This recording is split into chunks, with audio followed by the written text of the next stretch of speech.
যে রেখাপাত হয় প্রবীণ বয়সও তার উচ্ছেদ হওয়ার কোনো সম্ভাবনা থাকে না। অতপর একদিন দৈত্যর হিরণ্যকশিপু চিন্তা করে ছেলেকে তো গুরুকুলে দিলাম, দেখি আমার ছেলে কি শিখছে।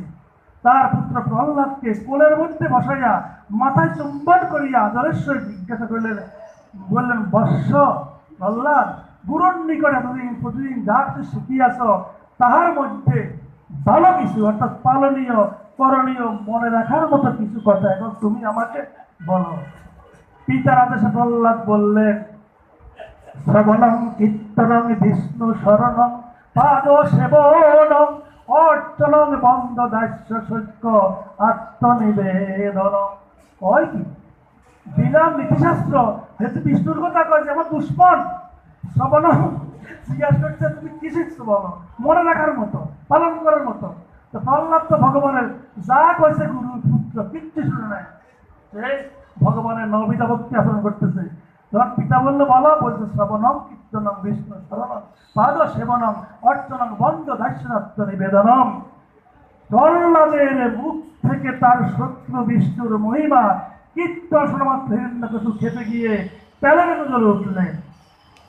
এত সাধনা করলেন কিন্তু ভগবানকে মানতেন না। আমি নিজেই ভগবান, যার জন্য করেন প্রতিনিধি। তিনি প্রহ্লাদকে হত্যা করার জন্য নানা রকম শাস্তি প্রদান করতে লাগলেন। জান আপনারা সবাইগুলা বললাম না, তাকে তিনি শত শত চেষ্টা করেও প্রহ্লাদকে হত্যা করতে পারল না। কারণ রাগে হরি মারে কে, রাগে কৃষ্ণ মারে কে। ভাগবত শাস্ত্রে ভগবান বলছেন স্পষ্ট, আমি যাকে মেরে ফেলবো তাকে জীবনেরকে রক্ষা করতে পারবে না, আর আমি যাকে বাঁচিয়ে রাখবো জীবনের কেউ তাকে মারতে পারবে না। তার উদাহরণ হলো প্রহ্লাদ মারার জন্য কতটা চেষ্টা করেছে, পারে নাই। হ্যাঁ, তখন হিরণ্যকশিপু বললেন, তুমি যে সারাদিন হরি হরি করিস, তোর সে হরি কোথায় থাকে? তুই তো খালি বিষ্ণু হরি হরি করস, তাহলে তোর হরি কোথায় থাকে? বাবা করতেছে। প্রহ্লাদ বললেন, আমার শ্রীহরি জগতের সকল জায়গায় সকল বস্তুর মধ্যে আছে, কৃষ্ণ নাই, ভগবান নাই, এই জীবনে এমন কোনো জায়গা নাই। তোর হরি কি স্তম্ভের ভরিক স্তম্ভের মধ্যে আছে? জিজ্ঞেস করলো। অহংকারের গর্বে হিরণ্যকশিপু আজ ধরাকে স্বরাজ্ঞান মনে করছেন, কারণ সে ব্রহ্মার নিকট থেকে অমরত্ব বল লাভ পেয়েছেন। আমি তো ভগবান। রাবণ করছিল, রামকে ভগবান মারা নাই।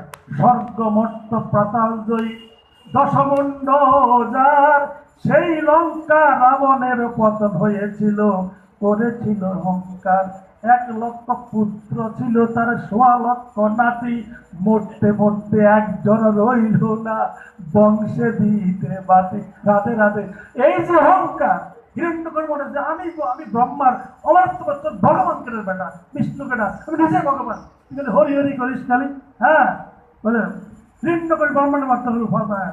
হিরণ্যকশিপু ব্রহ্মার নিকট থেকে বর যখন হিরণ্যকশিপুর কাছে গেলেন, ব্রহ্মা দেখলেন অস্তিত্ব থেকে শব্দ আসতেছে। তখন বলছে, তোমার বরে আমি সন্তুষ্ট। হিরণ্যকশিপু তো অনেক কষ্ট করেছ, বলে এখন তুমি কি বর চাও? হিরণ্য বললেন, ভিতরে না বাহিরে নয়, ভিতরে বা বাহিরে নয়, ভূমিতে বা আকাশে নয়, অস্ত্রে কিংবা শস্ত্রে নয়, দিবা কিংবা রাত্রিতে নয়, আমার যেন মৃত্যু না হয়। আপনি আমায় এই বর প্রদান করুন। ব্রহ্মা বললেন, তথাস্ত, দিলাম তোরে যা, তোরে দিনে রাত্রে আকাশে ঘরে অস্ত্র বাঁচতে জন্য। ব্রহ্মা মনে মনে ভাবলেন, ওরে মূর্খ, আমি নিজে যেখানে শ্রীকৃষ্ণের দাস, আমি কিভাবে তোকে অমরত্ব প্রদান দান করবো? আমি নিজে তো ভগবানের পুত্র, আমার পিতাও ভগবান, আমার মাতাও ভগবান, আমি নারায়ণ, আমি যখন আমার জন্ম, সেই পিতার পুত্র যা তোরে আমি কিভাবে বলবো? আমি তো আমার পিতার দাস, কৃষ্ণ দাস। তা বলি গেল, মায়া পিছাসী তার গলায় বাঁধ দিল। অথবা হিরণ্যকশিপু যখন বললেন, তোর হরিকে স্তম্ভের ভিতর থেকে বাইরিয়া আমার থেকে তো রক্ষা করতে বল। দেখেন কত অহংকার। বল তোর হরি, তোকে মেরে বলবো না এখানে, তার তো রক্ষা করতে বল। অতবর ভক্তের ভগবান, ভক্ত বৎসল ভগবান দীনবন্ধু দীনহরি আর স্তম্ভে থাকলো তার ভক্তের। ওরে ভক্তের কাছে বাধায় আছে ভগবান। ভগবান দেখছে আমার ভক্তকে মেরে ফেলবো, এখন বের হওয়া দরকার। দেখেন আমরা বলি কৃষ্ণ তো মাতা হলো দেবকী আর পিতা হলো বসুদেব, তার জন্ম আছে। তাহলে হিরণ্যকশিপু এটা ইয়েতে নিশ্চয় কিন্তু বাহান্ন সম্পদ থেকে তার পিতামাতাকে, বরাদের পিতামাতাকে, বামাদের পিতামাতাকে। আসলে ভগবানের কোনো পিতামাতা নাই, তার জন্মের মৃত্যু নাই। চতুর্থ অধ্যায় জন্ম কর্ম দিব্যমেব जो व्यक्ति तत्व त्यक्त्वा पुनर्जन्म नय किमामति अर्जुन। हे अर्जुन, যারা জানে আমার এই জন্ম দিব্য, কর্ম দিব্য, আমার জন্ম নয় মৃত্যু নয়, তাদেরকে দেহ ত্যাগ করার পর পৃথিবীতে জন্মগ্রহণ করতে হয় না। বাইর হয়ে হিরণ্যকশিপু হত্যা করার জন্য আক্রমণ করলেন, তখন হিরণ্যকশিপু বাঁচার জন্য সকল দিক থেকে অস্ত্র প্রেরণা করলেন। এই অবস্থায় সর্প যখন মুষ্টিকে আক্রমণ করে, ঠিক তেমনি ভাবে নৃসিংহদেব হিরণ্যকশিপুকে প্রাসাদের দ্বারে নিজের উরুর উপর বসাইয়া মহাবিশ্ব সর্পকে গৌর পক্ষীদের বিদীর্ণ করে। ঠিক সেইভাবে ঘরের ভিতরে নয় কিংবা বাইরেও নয়, ভূমিতে কিংবা আকাশেও নয়, অস্ত্র কিংবা শস্ত্রেও নয়, বিবাদের আবৃত নয়, অর্ধেক নর অর্ধেক সিংহ ধারণ করিয়া তাকে বদলে লগ্নে সন্ধ্যার সময় ধারালো পাথর কাটা নখের দ্বারায় হিরণ্যকশিপুকে হত্যা করলেন। নর নরতে সিংহায় প্রহ্লাদ আহ্লাদ দাইনে হিরণ্যকশিপু বক্ষশিলা কঙ্কন কয়ালয়ে। ওই যে পাথর কাটা নখ দ্বারায় তার ভিতরে বিদীর্ণ করে তাকে মেরে ফেললেন, তার বাহুর উপর গিয়ে মেরে ফেললেন। কারণ ভগবান শ্রীকৃষ্ণ হল ভক্ত ভৎসল এবং ভক্ত দুঃখহারী, দুঃখ অকুল কাণ্ডারে অপারে করুণার নিকেতন। তখন ভক্ত মহারাজ প্রহ্লাদ যেই তার পিতাকে মেরে ফেললেন, তখন তো উগ্র রূপ, কেউ যাচ্ছে না ইষ্টদেবের কাছে, কেউ যাচ্ছে না। তখন সবাই প্রহ্লাদকে, তুমি যাও, তোমার না দেখলে ভক্ত ঠান্ডা হবে না। যখন হিরণ্য ভক্ত প্রহ্লাদ গেলেন, তারপরে ঠান্ডা হয়ে গেলেন। তখন ভক্ত প্রহ্লাদ বললেন, হে পরমেশ্বর ভগবান, আপনার সত্তা ব্যতীত এই জগতে পৃথক কোন অস্তিত্ব নাই।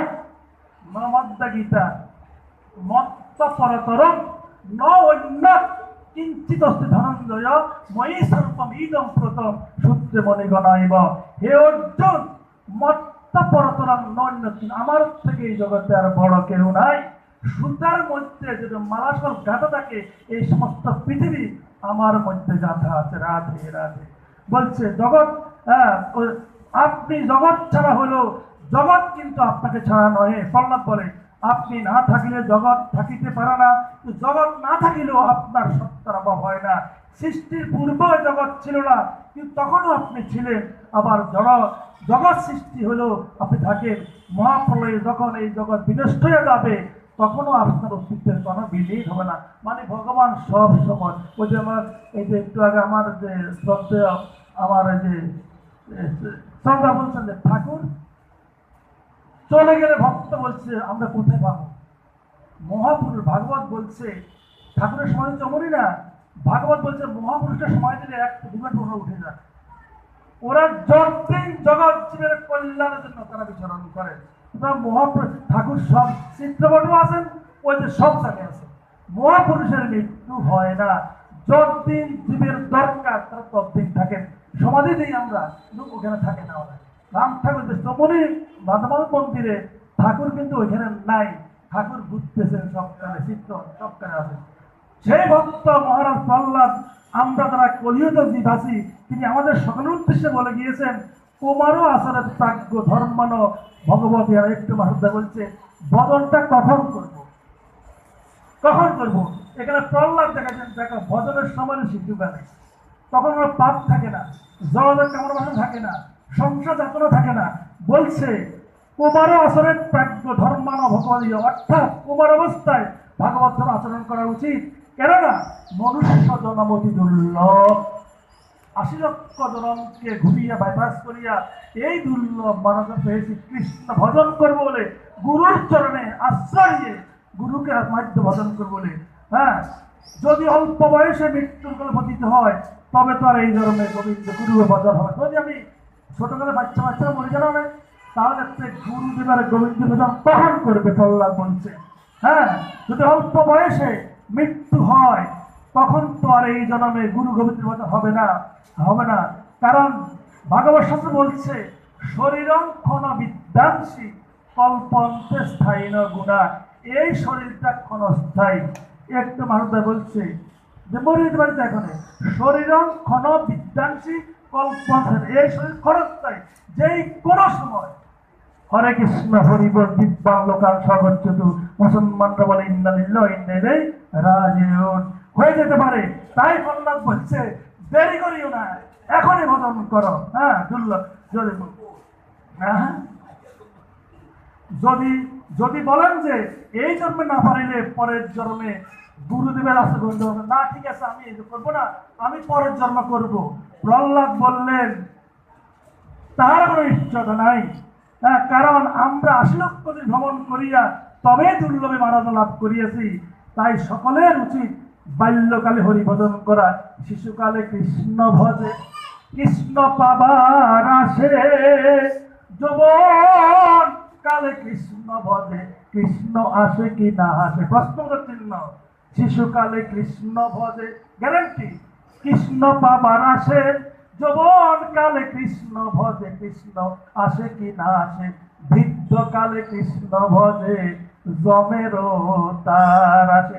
তখন আর হরি বলতে হবিব, দাঁত থাকে না, উচ্চারণ হয় না, কোমর ব্যথা, হাঁটু ব্যথা, গিরা ব্যথা, কিডনি শেষ, ডায়াবেটিস, কত যন্ত্রণা, এত যন্ত্রণার ভিতরে গুরু গোবিন্দের ভজন হয় না।